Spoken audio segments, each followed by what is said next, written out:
The amber glow of the streetlights cast long shadows across the rain-soaked pavement outside the Roosevelt High School auditorium. Inside, the annual talent show was reaching its climax, but the energy in the room felt heavy, almost suffocating. Parents sat in uncomfortable metal folding chairs, their faces illuminated by the harsh fluorescent lights overhead, while teenagers shuffled nervously backstage, preparing for their moments in the spotlight. Billy Joel pulled his worn leather jacket closer as he stepped through the back entrance of the school. He hadn't planned to be here tonight. His friend Mike, a music teacher at Roosevelt, had called him that afternoon with desperation in his voice. "Billy, I need a favor. We lost our guest judge for tonight's talent show. The kids have been preparing for months. Could you possibly—" Billy had agreed before Mike could finish the sentence. He'd been in the recording studio all day, his fingers still bearing the indentations from piano keys, his mind tired from perfecting arrangements, but something about Mike's plea had touched him. As he made his way through the dimly lit corridor toward the auditorium, Billy could hear the muffled sounds of applause and nervous laughter. The walls were lined with faded motivational posters and student artwork, the kind of institutional decor that remained unchanged across decades. It reminded him of his own high school days, the dreams and fears that seemed so monumental then, the way a single moment could define how you saw yourself for years to come. The auditorium doors creaked as he slipped inside, choosing a seat in the back row where he could observe without drawing attention. The current performer, a young man with carefully styled hair, was finishing a cover of a popular song, his voice strong but lacking the vulnerability that made music truly connect. The audience applauded politely as he exited, and Billy noticed how the boy's shoulders seemed to deflate slightly as he walked off stage, sensing perhaps that his performance had been technically correct but emotionally hollow. Mike spotted Billy from across the room and gave him a grateful wave before approaching the microphone. "Thank you, Jeremy, for that wonderful performance," Mike announced, his voice carrying the practiced enthusiasm of an educator who had learned to find something positive in every student's effort.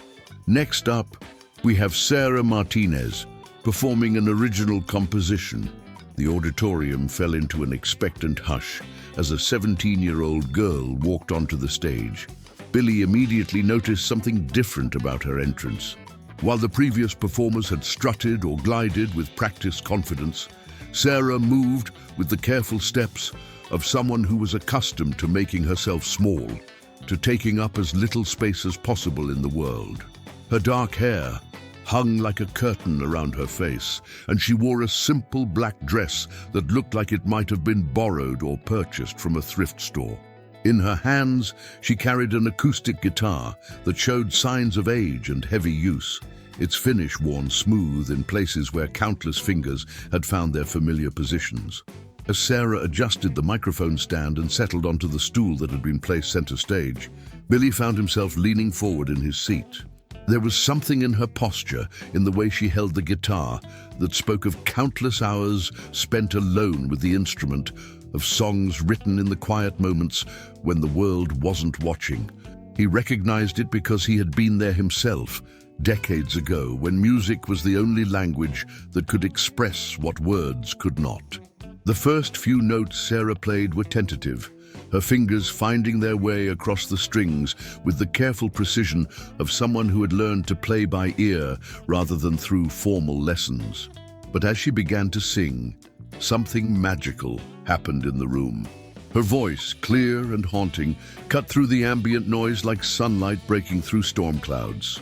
"In the silence of the morning, when the world is still asleep, I find the words I cannot say, in melodies so deep," she sang, and Billy felt the hair on his arms stand up. This wasn't just another teenage performer trying to impress an audience. This was a young woman pouring her soul into the air, transforming her pain into something beautiful and universal. The song continued, each verse revealing more of Sarah's inner world. She sang about feeling invisible, about dreams that seemed too big for someone like her, about the way music had become her sanctuary in a world that often felt hostile or indifferent. Her voice grew stronger with each line, as if the act of sharing her truth was giving her permission to claim her own power. But as Billy looked around the auditorium, his heart began to sink. Many of the parents were checking their phones or having whispered conversations with their neighbors. Some teenagers in the audience were giggling behind their hands, their attention more focused on social media than on the vulnerable performance happening before them.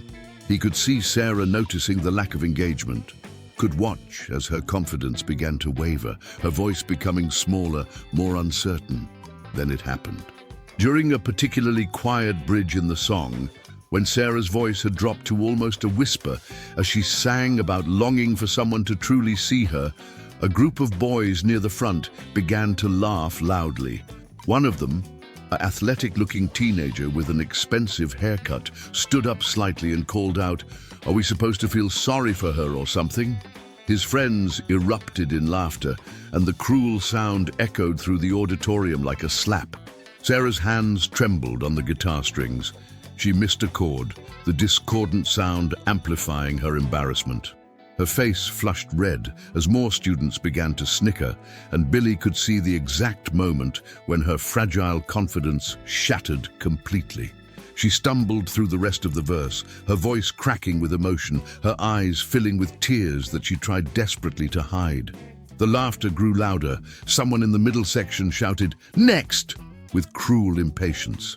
Another voice added, "Maybe save the therapy session for after the show." The teenager's cruelty was casual and devastating, delivered with the thoughtless brutality that only adolescents can manage, unaware of how deeply their words could wound. Billy felt something ignite in his chest, a protective fury that surprised him with its intensity. He had witnessed bullying before, had memories of his own teenage years when kids who were different or vulnerable became easy targets for those seeking to establish their social dominance. But watching this young woman's raw talent and courage being met with mockery felt like watching someone destroy something sacred and irreplaceable. As Sarah's song came to a faltering end, the applause was scattered and half-hearted. Most of the audience seemed eager to move on to the next act, to forget the uncomfortable moment they had just witnessed. Sarah stood up from the stool, her guitar clutched against her chest like a shield, and began to walk off stage with her head down, her shoulders shaking with suppressed sobs. But Billy Joel was already moving. He rose from his seat in the back row and began walking down the aisle, his footsteps echoing in the suddenly quiet auditorium. Conversations stopped mid-sentence as people recognized the famous musician making his way toward the stage. Even the teenage boys who had been laughing moments before fell silent, their mouths hanging open in surprise. "Wait," Billy called out, his voice carrying easily through the space. Sarah stopped at the edge of the stage, turning back with confusion and fear in her eyes, as if expecting another round of humiliation. "Don't go anywhere, Sarah. You're not finished." The auditorium was completely silent now, every eye fixed on Billy as he climbed the steps to the stage. He moved with the quiet confidence of someone who had performed on the world's biggest stages, but his focus was entirely on the trembling teenager beside him. "What's your name again?" he asked gently, even though he had heard Mike introduce her. "Sarah," she whispered, her voice barely audible through the microphone. "Sarah Martinez," Billy said, turning to address the audience. "How many of you know who I am?" A wave of excited murmurs swept through the crowd as hands shot up throughout the auditorium. "Good. Then you'll trust me when I tell you something important." His voice grew serious, commanding. "What you just heard was not just good music. What you just heard was extraordinary music. Original, honest, fearless music." He turned back to Sarah, who was staring at him with wide, disbelieving eyes. "You know what I heard in your song, Sarah? I heard the same thing I heard in my own songs when I was starting out. I heard someone brave enough to tell the truth, even when it hurt. I heard someone who understands that music isn't about impressing people or showing off. It's about connection. It's about saying the things that need to be said, even when your voice shakes. The audience was completely transfixed now, hanging on Billy's every word. The teenage boys who had been laughing were nowhere to be seen, having apparently slunk down in their seats or slipped out of the auditorium entirely. But here's the thing about truth-telling, Billy continued, his voice growing more passionate. Sometimes people aren't ready to hear it. Sometimes it makes them uncomfortable because it reminds them of their own pain, their own fears. And sometimes they try to silence the truth-teller because it's easier than dealing with their own emotions. He gestured toward the audience, many of whom were now looking appropriately ashamed of their earlier behavior. What happened here tonight was not about Sarah's performance. It was about fear. Fear of authenticity in a world that often rewards superficiality. Fear of vulnerability in a culture that mistakes cruelty for strength. Sarah was crying now, but her tears seemed different than before. They were tears of recognition, of feeling seen and understood for perhaps the first time in her life. "Sarah," Billy said, turning back to her, "I want to ask you something. Have you written other songs?" She nodded, unable to speak. "How many?" "Dozens," she managed to whisper. "Do you play piano?" "A little. We don't have one at home, but sometimes I can practice at school when Mr. Peterson lets me." Billy looked out at Mike Peterson in the audience, who nodded with understanding and perhaps a touch of guilt for not recognizing Sarah's talent sooner. "Here's what I want to do," Billy said, and his voice carried the weight of a decision that was crystallizing in his mind even as he spoke. "I want you to sing that song again, from the beginning. But this time, I'm going to play piano for you, and this time, everyone in this room is going to listen, really listen, to what you have to say." A collective gasp went through the auditorium. Sarah looked at him as if he had just offered to move mountains for her. "But there's no piano up here," she said. Billy smiled for the first time that evening, a warm expression that seemed to light up his entire face. "There's one in the music room, isn't there, Mike?" he called out. Mike Peterson stood up immediately. "Yes, but it would take time to move it." "We're not moving it," Billy said. "We're going there, all of us." What happened next would be talked about at Roosevelt High School for generations to come. Billy Joel, international recording artist and Rock and Roll Hall of Famer, led an entire auditorium full of people out of their seats and down the hallway to the music room. It was a procession unlike anything the school had ever seen. Teenagers, parents, teachers, and even some younger siblings who had been dragged along to watch the talent show, all following Billy and Sarah as if they were part of some magical Pied Piper story. The music room was cramped, with everyone packed inside, but nobody complained. Parents stood along the walls, teenagers sat cross-legged on the floor, and teachers squeezed into whatever spaces they could find. The room smelled like old sheet music and the lingering scent of rosin from violin bows, familiar and comforting in a way that made everyone feel like they were part of something special. Billy sat down at the old upright piano, its surface scarred and stained from decades of student use. He ran his fingers across the keys experimentally, noting that it was slightly out of tune, but still serviceable. Sarah stood beside him, her guitar ready, looking more nervous than she had on the stage, if that was possible. "What key do you usually play this in?" Billy asked her softly. "D," she replied. He played a gentle D chord, then looked up at her with encouragement. "Whenever you're ready. And Sarah, don't sing for them." He nodded toward the crowded room. "Sing for yourself. Sing because you have to. Sing because the song needs to exist in the world." Sarah closed her eyes for a moment, took a deep breath, and began to play.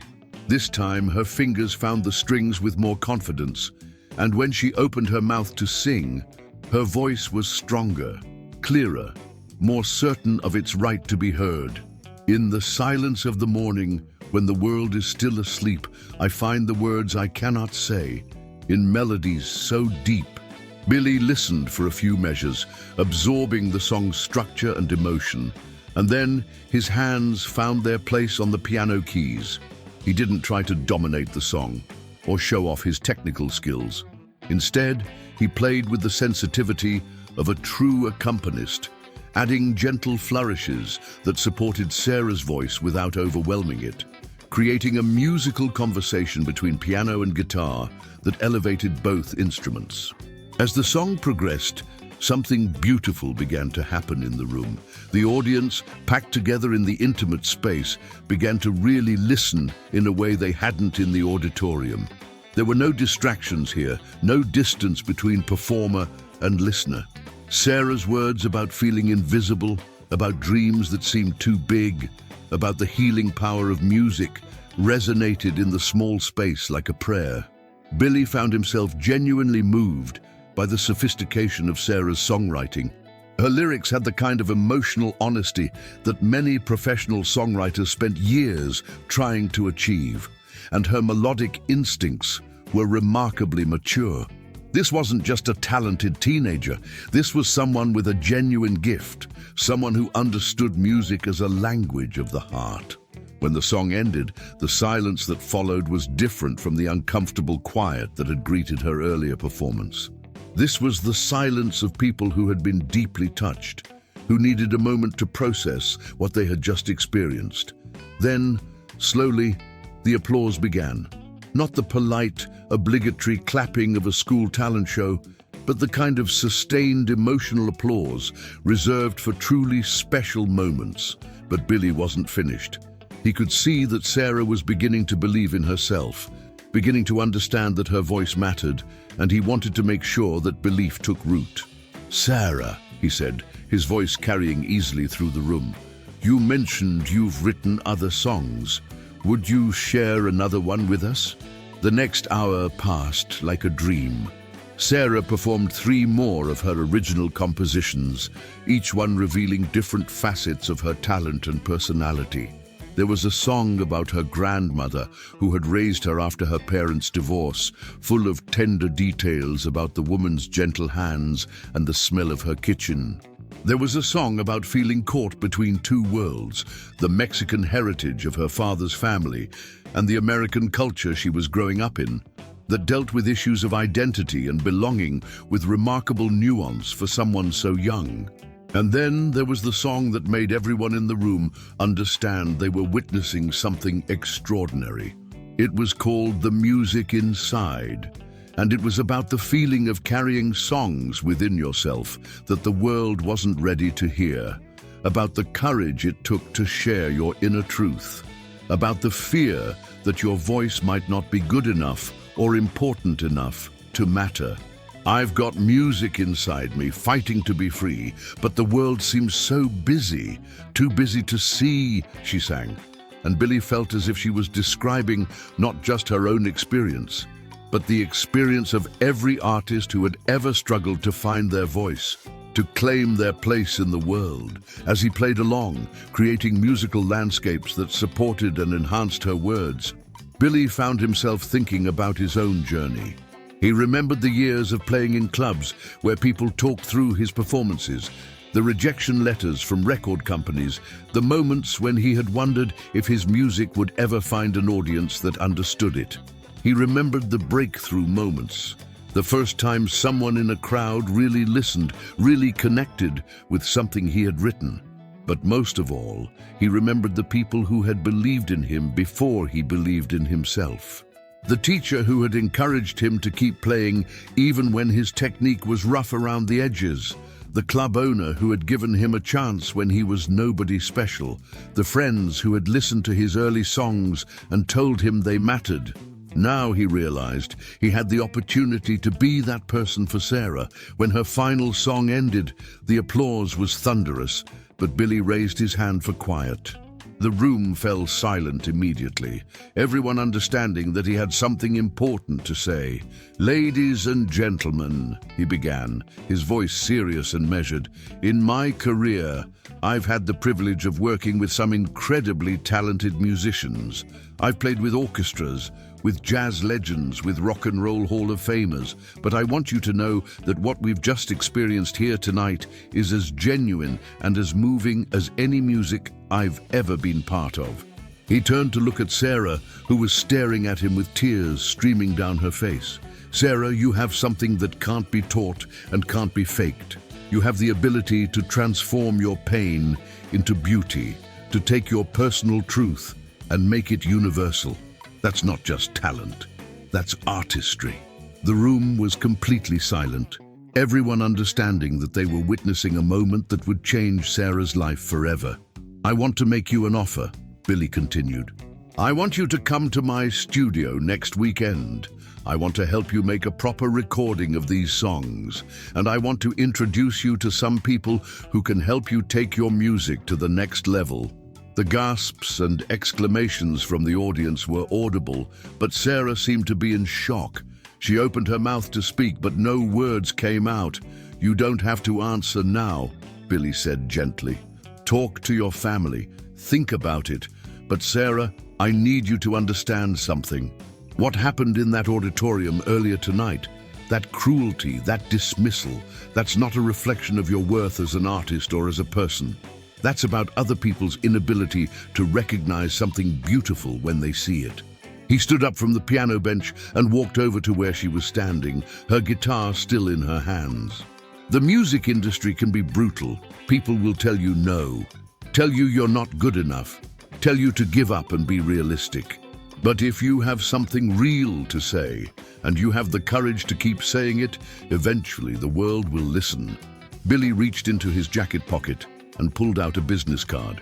This has my manager's number on it. When you're ready, have your parents call him. We'll figure out the details. Sarah finally found her voice. Mr. Joel, I don't understand why you're doing this. Billy smiled at her, and his expression was full of warmth and understanding.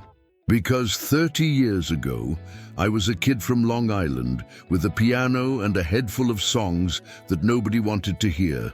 And if someone hadn't believed in me, if someone hadn't given me a chance, you never would have heard of Billy Joel.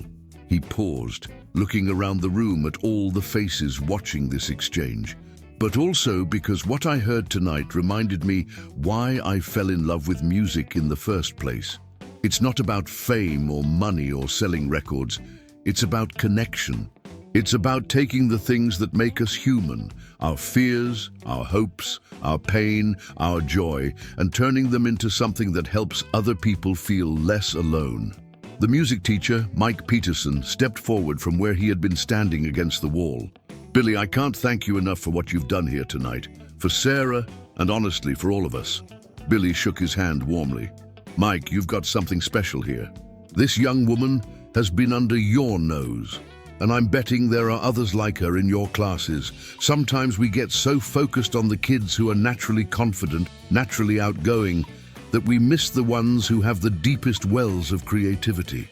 He looked around the room again, his gaze taking in all the students who were watching with wide eyes. Let me tell you something, all of you. The music business, the entertainment industry, the world in general, they'll try to tell you that only certain kinds of people get to be artists. People who look a certain way, or come from certain backgrounds, or have certain advantages. But that's not true. The best art, the most honest art, often comes from people who feel like outsiders, who have had to struggle, who know what it's like to feel invisible.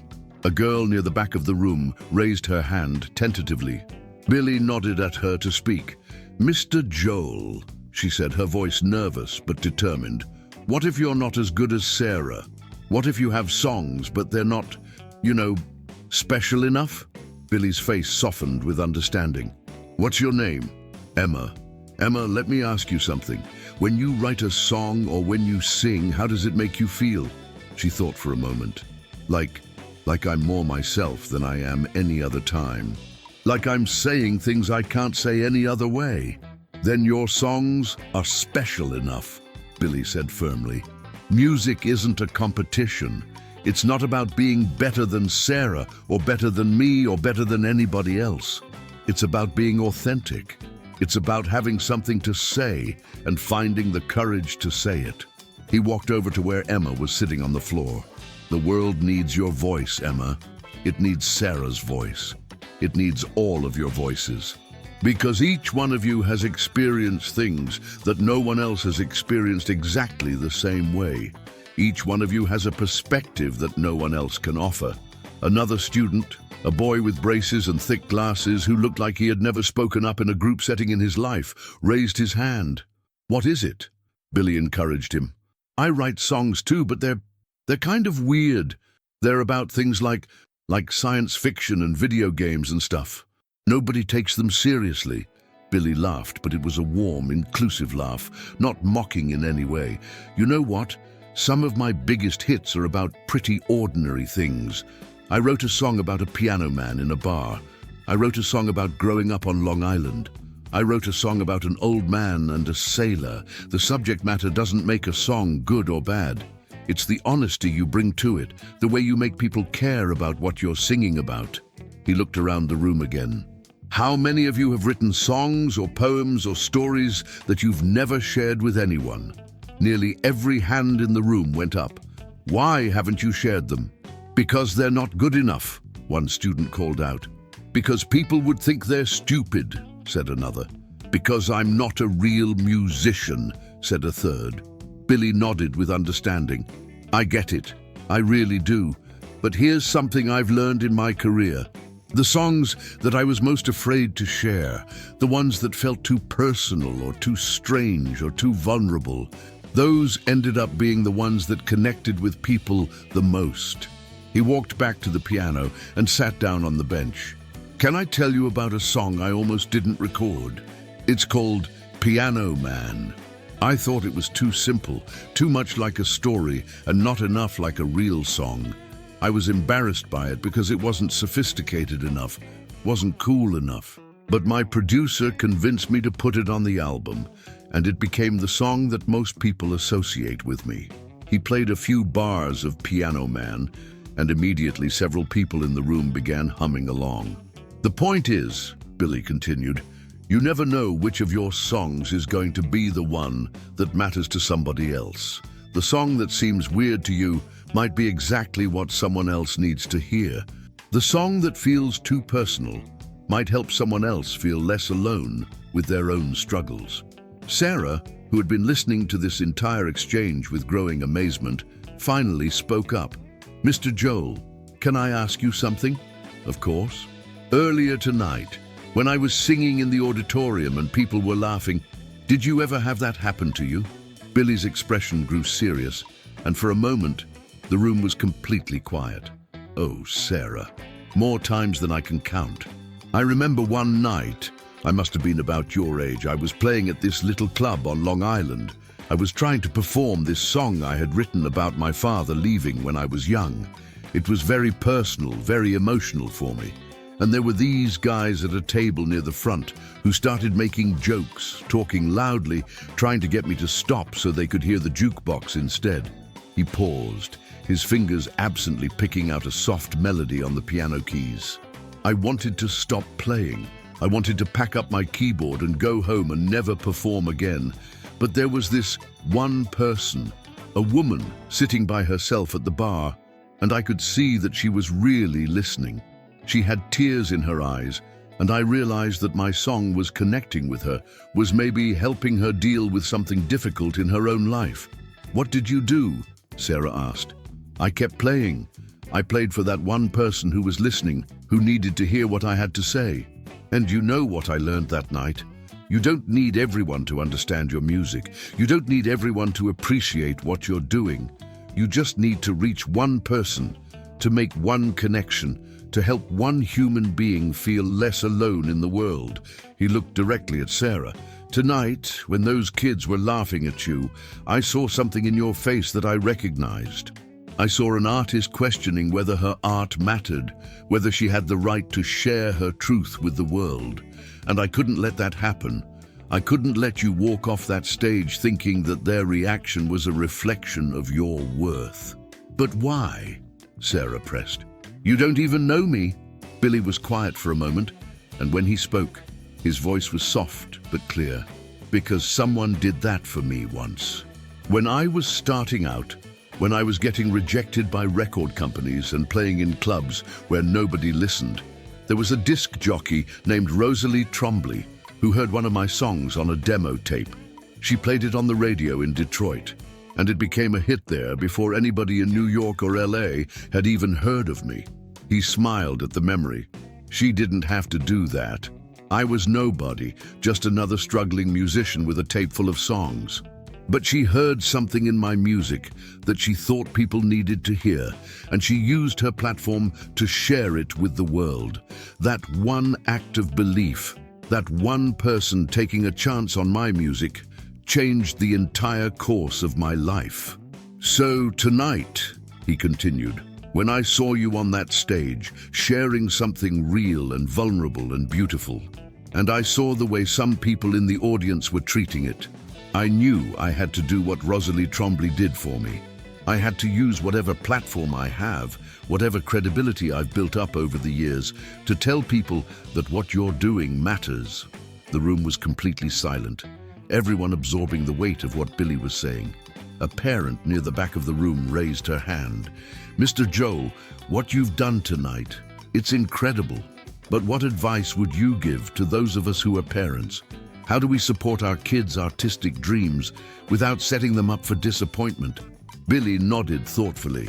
That's a great question. And it's complicated because the truth is that the music business is incredibly difficult. Most people who try to make it as professional musicians don't succeed, at least not in the traditional sense of fame and fortune.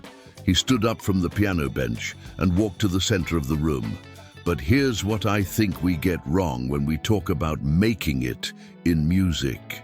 We act like the only valid reason to pursue music is if you're going to become famous, if you're going to make money from it. And that's just not true. He gestured towards Sarah. Sarah, whether or not you ever sell a single record, whether or not you ever perform in front of more than 100 people, your music has value. It has value to you as a way of processing your experiences and emotions. It has value to the people who hear it and connect with it. It has value as a contribution to the great human conversation that art represents. So my advice to parents is this.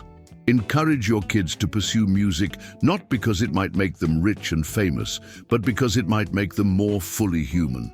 Support their artistic development not because you think they're the next big star, but because you believe that creativity and self-expression are important parts of a well-lived life.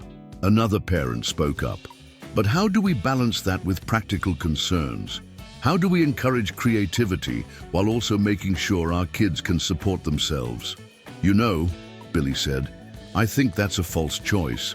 Some of the most creative, most innovative people I know are people who have day jobs, who pursue their art because they love it, not because they have to make a living from it. There's nothing wrong with being a teacher who writes songs on the weekends, or an accountant who plays in a band, or a nurse who composes music in her spare time. He looked around the room at all the young faces watching him. The important thing is not to let anyone tell you that if you're not going to be a professional musician, then music doesn't matter in your life. Music can be a source of joy, of healing, of connection, regardless of whether it pays your bills. Sarah raised her hand again. Mr. Joel, what happens now? I mean, after tonight, how do I know if I'm ready for what you're offering? Billy smiled at her. Sarah, nobody is ever completely ready. I wasn't ready when I made my first album. I wasn't ready when I played Madison Square Garden for the first time. I wasn't ready for a lot of the things that happened in my career. But you know what? Readiness is overrated. Sometimes you just have to trust that the things you've learned so far are enough to get you through the next step, and then the next step after that. He walked back over to where she was standing. What I heard in your songs tonight tells me that you have something important to say, and you have the musical instincts to say it in a way that moves people.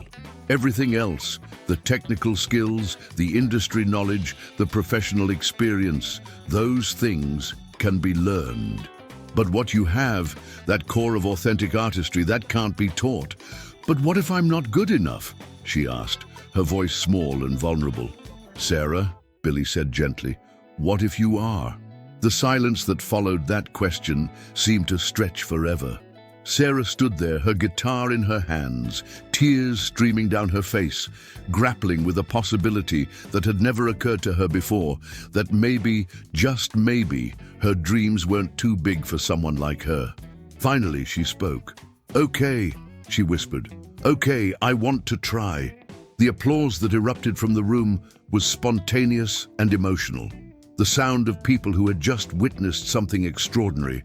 But Billy raised his hand for quiet again. "Before we finish tonight," he said, "I want to ask everyone here to make me a promise." What happened in that auditorium earlier, when people laughed at Sarah's performance, when they dismissed something beautiful because it made them uncomfortable, I want that to never happen again. Not here, not in this school, not in this community. He looked around the room, making eye contact with as many people as possible. I want you to promise me that the next time you see someone being brave enough to share their art, their truth, their vulnerability with the world, you'll listen with respect. You might not connect with every performance you see. You might not love every song you hear. But you'll remember that behind every artist is a human being who is taking the enormous risk of saying, "This is who I am. This is what I believe. This matters to me." And I want you to promise me that you'll encourage the artists in your own lives, your classmates who write poetry, your friends who draw or paint or dance or act, your siblings who spend hours in their rooms working on songs that they're too scared to share. Be the person who says, "I want to hear what you've created. I want to see what you're working on. Your voice matters." A teacher near the door raised her hand. "Mr. Joel, how can we make sure that what happened tonight continues to have an impact? How do we build on this moment?" Billy thought for a moment. "You know what? That's up to all of you. I can help Sarah with her music, but I can't change the culture of this school or this community. That's something you have to do together." He looked at Mike Peterson. "Mike, maybe you could start a songwriters circle. A place where kids like Sarah and Emma and..." He looked at the boy with glasses who had asked about science fiction songs. "What's your name?" "David." A place where kids like Sarah and Emma and David can share their work and get constructive feedback. Not a talent show where people compete against each other, but a supportive environment where people help each other grow as artists. Mike nodded enthusiastically. "That's a fantastic idea. We could meet once a week, maybe after school. And parents," Billy continued, "maybe you could make an effort to really listen when your kids want to share their creative work with you. Put down your phones, turn off the TV, and give them your full attention. Ask them questions about their songs, their stories, their artwork. Show them that you value their creativity as much as you value their grades or their athletic achievements." He walked over to the piano one more time and played a soft, gentle melody. "You know, tonight has reminded me of something I sometimes forget when I'm caught up in the business side of music, in recording contracts and tour schedules and album sales.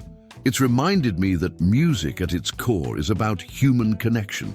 It's about one person saying to another, 'This is how I see the world. This is how I experience life.'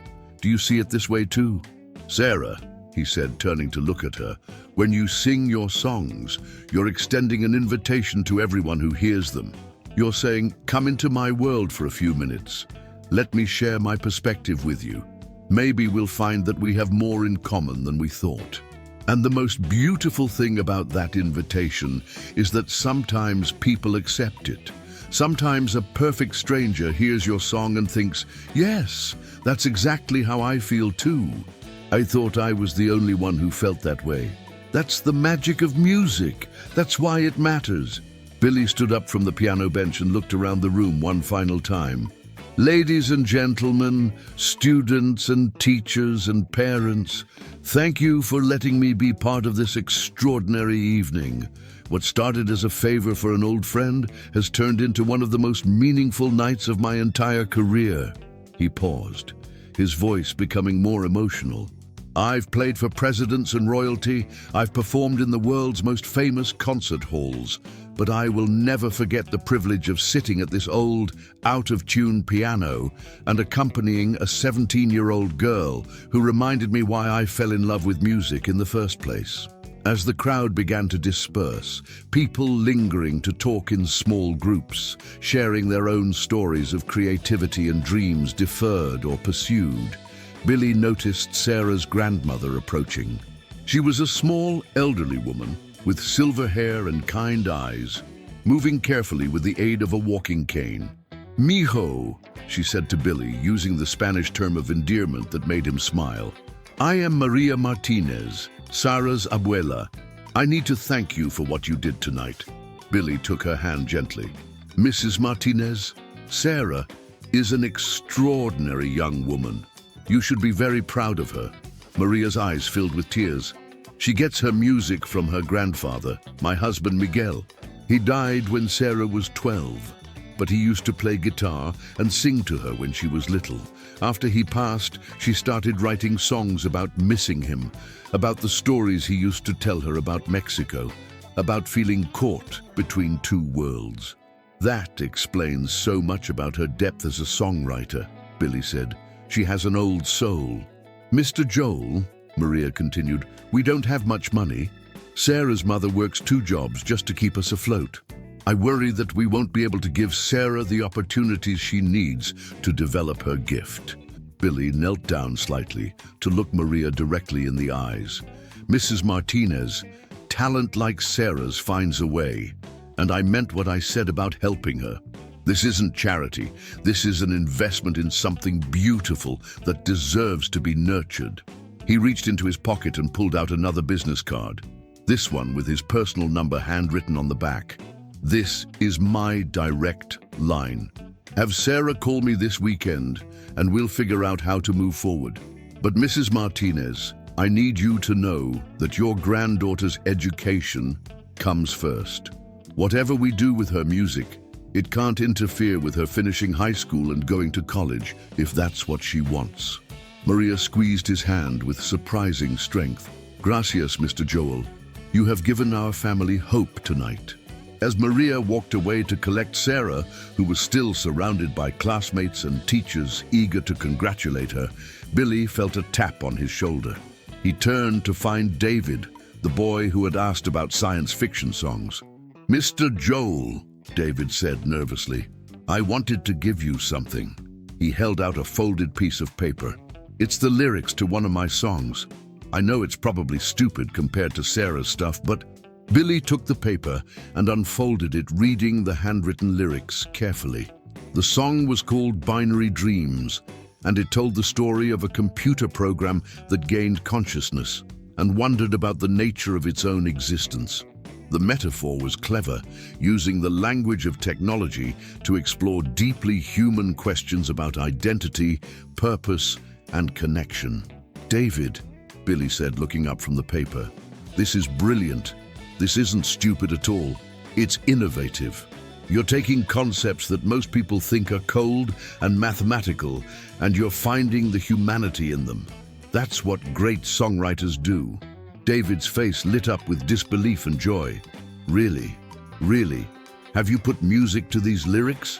"I've been working on it. I play keyboard a little." Billy smiled. "Keep working on it. And David, I want you to join that songwriters circle that Mr. Peterson is going to start. I think you and Sarah and the other kids in this school could learn a lot from each other."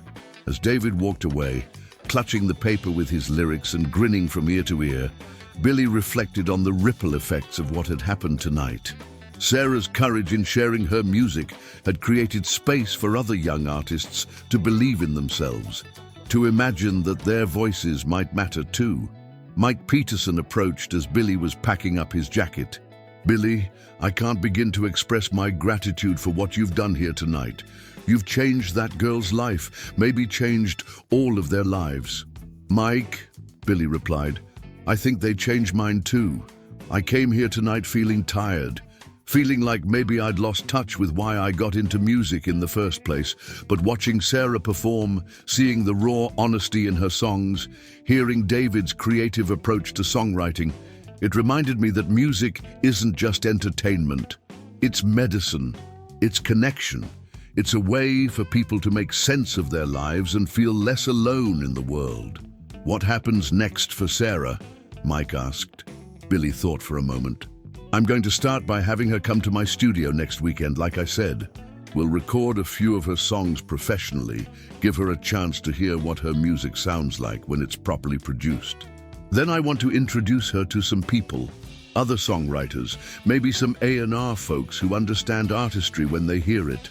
But the most important thing, he continued, is that we do this at her pace, on her terms. Sarah is 17 years old. She needs to finish growing up, finish her education, figure out who she is as a person before she has to navigate the complexities of the music industry. My job is to make sure that when she's ready, the doors are open for her. As they talked, Billy noticed that Sarah was making her way over to them, having finally extracted herself from the crowd of well-wishers. She looked exhausted, but radiant, like someone who had just discovered a new continent within herself. "Mr. Joel," she said, "I still can't believe this is real. I keep thinking I'm going to wake up and find out it was all a dream. It's real, Sarah, and it's just the beginning." Billy studied her face for a moment. "Can I ask you something? What do you want from music? What's your dream?" Sarah was quiet for a long time, considering the question seriously. "I want to write songs that help people feel less alone," she finally said. "I want to take all the things that hurt, losing my grandfather, feeling different, not having enough money, wondering if I'll ever belong anywhere, and turn them into something beautiful that maybe helps someone else who's hurting too." Billy felt his throat tighten with emotion. "Sarah, that's the most perfect answer you could have given. That's exactly what music is supposed to do." He looked around the music room, which was finally beginning to empty as people headed home. "You know what the most important thing I learned tonight is? It's that talent isn't just about technical skill or natural ability. It's about courage. It's about being willing to stand up and say, 'This is my truth. This is my story. This is how I see the world,' even when you're scared, even when you don't know if anyone will listen. You did that tonight, Sarah. You were brave in a way that most adults never learn to be. And that bravery, that willingness to be vulnerable in service of your art, that's what's going to make you not just a good musician, but a great one." As the evening wound down and people began to leave, Billy found himself walking slowly through the empty hallways of Roosevelt High School. The fluorescent lights hummed overhead, casting their harsh glow on faded motivational posters and student artwork. But the building felt different to him now, charged with the energy of possibility, of dreams discovered and nurtured. He thought about all the schools like this one across the country, filled with young people like Sarah and David and Emma, kids with stories to tell and songs to sing, just waiting for someone to believe in them, to tell them that their voices mattered. How many potential artists were sitting in classrooms right now, too scared to share their work, convinced that their dreams were unrealistic or their talents insufficient. As he pushed through the front doors of the school and stepped into the cool night air, Billy made a decision. This couldn't be a one-time thing. What had happened tonight was too important, too powerful, to be just a random act of kindness. There had to be a way to replicate this experience, to create more opportunities for young artists to be seen and heard and encouraged. He pulled out his phone and dialed his manager's number. "Hey, it's Billy," he said when the call was answered. "I know it's late, but I have an idea I want to run by you. What if we started a foundation, something focused on supporting young songwriters, especially kids from underserved communities who might not otherwise have access to music education or professional mentorship?" As he talked, outlining his vision for workshops and scholarships and recording opportunities, Billy found himself energized in a way he hadn't felt in years. The success and recognition he had achieved in his career had been fulfilling, but this felt different. This felt like purpose. 3 weeks later, Billy Joel sat in his home studio, listening to the rough mixes of Sarah Martinez's songs.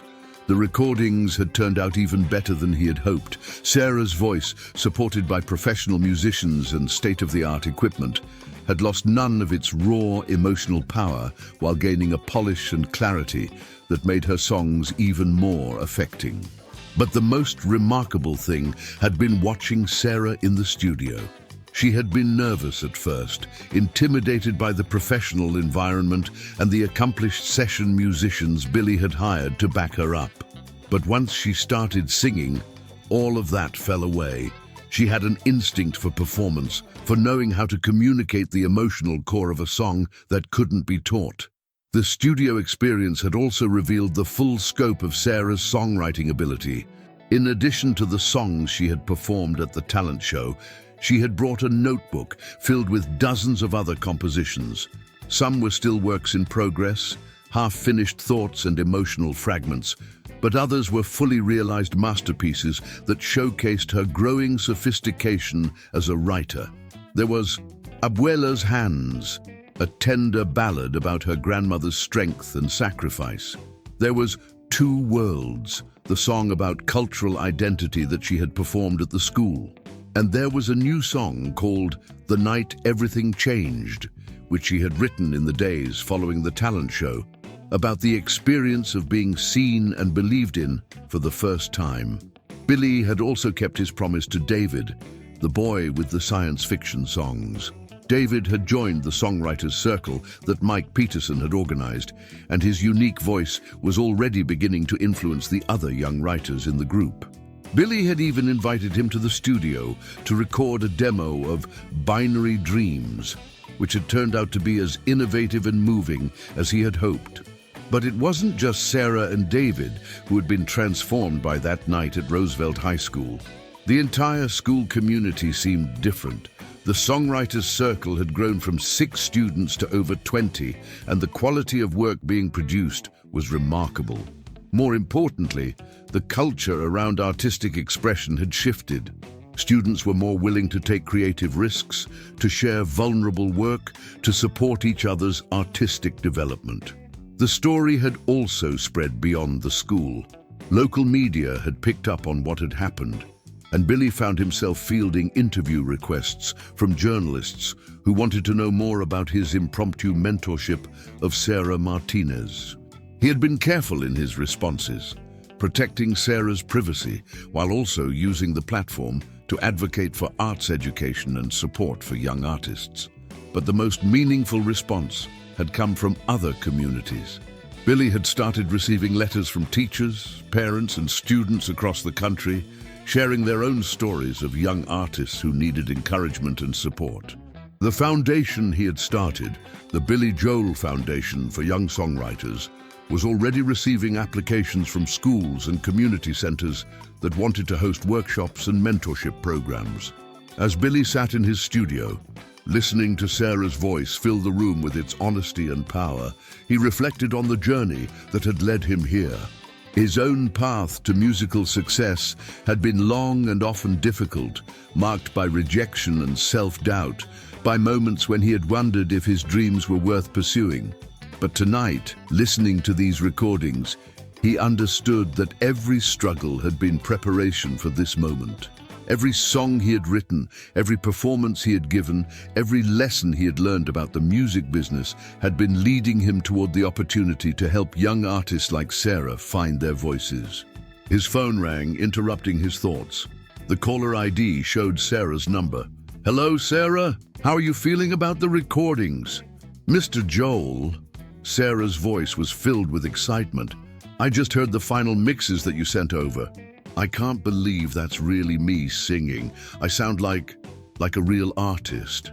Billy smiled. "Sarah, you've always been a real artist.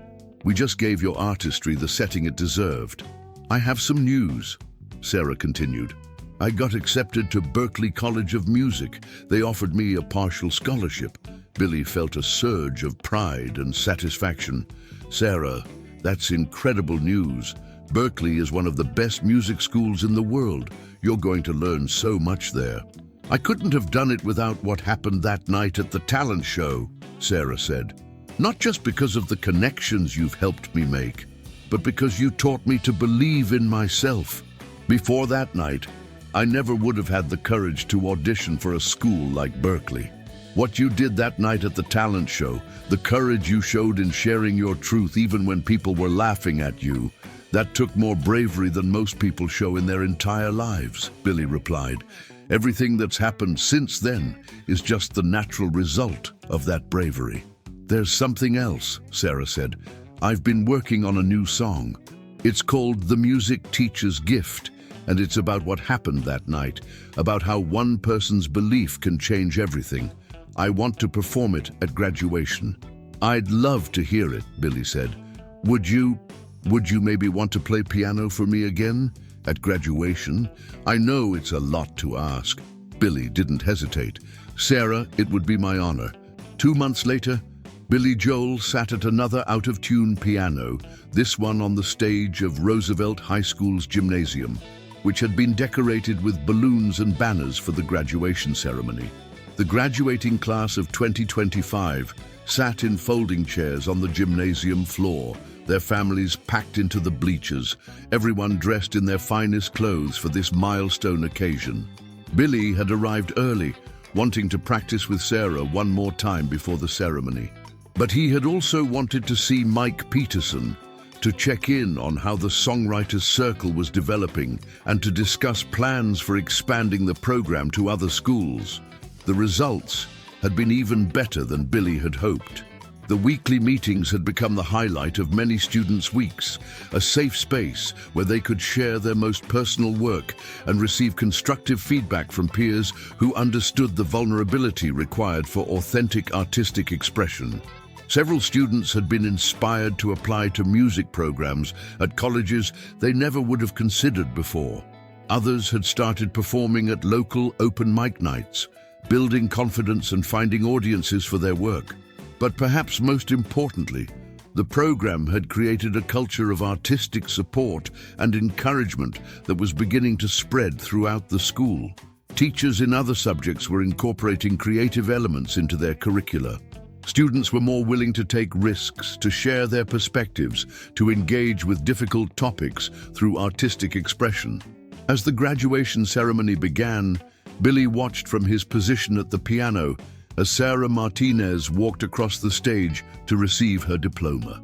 She had been chosen as one of the student speakers, and her speech about the importance of believing in yourself and supporting others' dreams had brought the audience to their feet in sustained applause.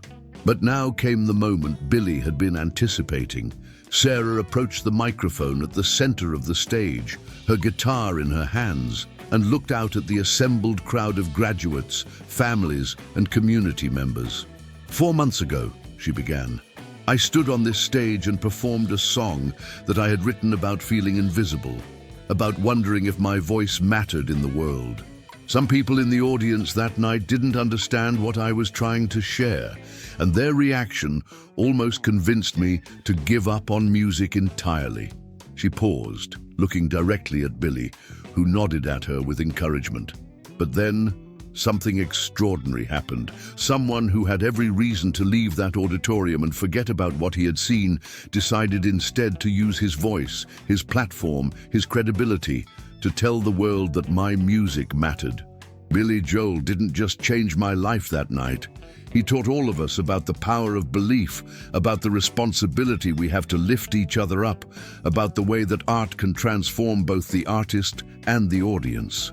The audience was completely silent, hanging on her every word. The song I want to share with you tonight is about that experience, but it's also about something bigger. It's about the idea that each of us has the power to be the person who believes in someone else's dreams, who sees potential where others see only problems, who chooses kindness where others choose cruelty. Sarah adjusted her guitar and looked at Billy, who placed his fingers on the piano keys, ready to follow her lead. This is The Music Teacher's Gift. The song that followed was Sarah's masterpiece, a soaring anthem about the transformative power of encouragement and belief. It told the story of that night at the talent show, but it universalized the experience, making it about every young person who had ever been afraid to share their gifts with the world. every adult who had the opportunity to nurture someone else's dreams. In the silence of rejection, when the laughter cuts too deep, there's a voice that rises gently, saying, "Your dreams are yours to keep," Sarah sang, her voice stronger and more confident than Billy had ever heard it. As the song continued, Billy found himself thinking about all the young artists he had encountered over the past few months through the foundation. Kids from small towns and big cities, from wealthy suburbs and struggling neighborhoods, all united by their passion for music and their need for someone to believe in them. The song's bridge brought tears to many eyes in the audience. Every child has a song inside them, waiting for the chance to fly, but sometimes they need a teacher to help them reach up to the sky. When the song ended, the ovation was thunderous and sustained. People were standing, clapping, crying, sharing in the collective recognition that they had just witnessed something extraordinary. But for Billy, the most meaningful moment came when he saw David, the science fiction songwriter, standing with tears streaming down his face, finally understanding that his own unique voice had value and power. As Sarah took her bows and the ceremony continued, Billy reflected on the journey that had brought them all to this moment. What had started as a simple favor for a friend had become something much larger. A movement, a philosophy, a commitment to nurturing the next generation of artists and dreamers. After the ceremony, as families gathered for photographs and celebrations, Billy was approached by a woman he didn't recognize. She was middle-aged, professionally dressed, with kind eyes behind wire-rimmed glasses. "Mr. Joel," she said, extending her hand. "I'm Dr. Jennifer Walsh from the National Association of Music Educators. I've been following the work you've been doing with young songwriters, and I wanted to talk to you about the possibility of expanding the program nationally." Billy shook her hand, intrigued. "What did you have in mind?" "We have over 120,000 music educators in our organization, teaching in schools across the country. What if we could train them to facilitate songwriting circles like the one you've started here? What if we could identify and nurture young artists like Sarah in communities everywhere?" The conversation that followed lasted nearly an hour as Billy and Dr. Walsh discussed the logistics of scaling the program while maintaining its emphasis on artistic authenticity and emotional support. By the end of their discussion, they had outlined a plan that could potentially reach hundreds of thousands of young songwriters across America. As the evening wound down and people began to leave, Billy found himself once again walking through the halls of Roosevelt High School. But this time, he wasn't alone. Sarah walked beside him, her graduation cap in her hand, her face glowing with excitement about the future. "Mr. Joel," she said, as they paused outside the music room where it all began, "can I ask you something that I've been wondering about?" "Of course." "That night, when you stood up in the auditorium and decided to come to the stage, what were you thinking? What made you decide to get involved?" Billy thought for a moment, remembering that pivotal instant when he had risen from his seat and begun walking down the aisle. "You know, Sarah, I think I was thinking about all the times in my own life when someone could have stood up for me and didn't. All the moments when I was struggling or discouraged or ready to give up, when just one person saying, 'I believe in you,' might have changed everything." He paused, looking through the window into the music room where they had shared that magical evening months before. "But I was also thinking about the responsibility that comes with having a platform, with having achieved success in the field that you love. I realized that all the recognition, all the accolades, all the achievements of my career would be meaningless if I couldn't use them to help someone else find their voice." Sarah nodded thoughtfully. "I want to do that someday. I want to be the person who helps other young artists believe in themselves." "Sarah," Billy said, smiling at her, "you're already doing that. The way you've mentored the younger students in the songwriting circle, the way you've shared your story and your struggles, you've already helped more young people than you realize. As they walk toward the exit, passing bulletin boards covered with student artwork and achievement certificates, Billy reflected on the broader implications of what had happened at Roosevelt High School. The ripple effects of that one night had extended far beyond Sarah's personal success. They had created a model for how communities could better support young artists, how schools could foster creativity alongside academic achievement, how individual acts of courage and kindness could transform entire environments. The Billy Joel Foundation for Young Songwriters had already received funding commitments that would allow it to expand to 50 schools in its first year, with plans to reach hundreds more in the years to come. But more than the numbers, what excited Billy was the potential for creating a generation of young people who understood that their voices mattered, who had been given the tools and confidence to share their unique perspectives with the world. Outside the school, as they prepared to go their separate ways, Sarah turned to Billy one final time. "Mr. Joel, I know I've said this before, but I need to say it again. Thank you for seeing me when I couldn't see myself. Thank you for believing in my music when I didn't believe in it. But most of all, thank you for teaching me that art isn't just about self-expression, it's about service. It's about using our gifts to help other people feel less alone in the world."